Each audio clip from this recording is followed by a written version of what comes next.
আমরা অনেকেই ভুলে যাই অভিমানবশত, রাগবশত আমাদের এই জীবনটা যতটা না বাবা মার, যতটা না পরিবারের, যতটা না সমাজের, যতটা না আপনজনের, তার থেকে বহুগুণ নিজের। হ্যাঁ, নিজের এই কারণেই বলছি, আপনার শরীর, আপনার মনের উপস্থিতি ছাড়া আপনার অস্তিত্ব নেই।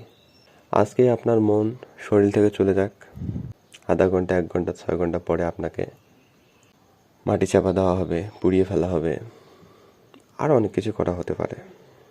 সেই জন্যই বলছি, নিজের যত্ন নিন, নিজেকে ভালোবাসুন। আপনার শরীর, আপনার মন, অর্থাৎ আপনার শরীরে আপনার মনের উপস্থিতি ছাড়া আপনার কোনো অস্তিত্ব নেই। সেটাকেই যদি অবহেলা, অযত্ন করেন, তবে বিষয়টা কেমন হয়ে গেল না? আপনি তো জানেনই, কোনো না কোনোভাবে শুনেছেন হয়তোবা। অযত্ন কারোরই ভালো লাগে না, আর লাগে না বলেই শরীরের যখন অযত্ন নেবেন, অযত্ন করবেন, মনের যখন খেয়াল রাখবেন না, তখন দেখবেন শরীর ও মন দুটার উপরে একটা নেতিবাচক প্রভাব পড়বে, যা নিজের জন্য কোনোভাবেই ভালো না।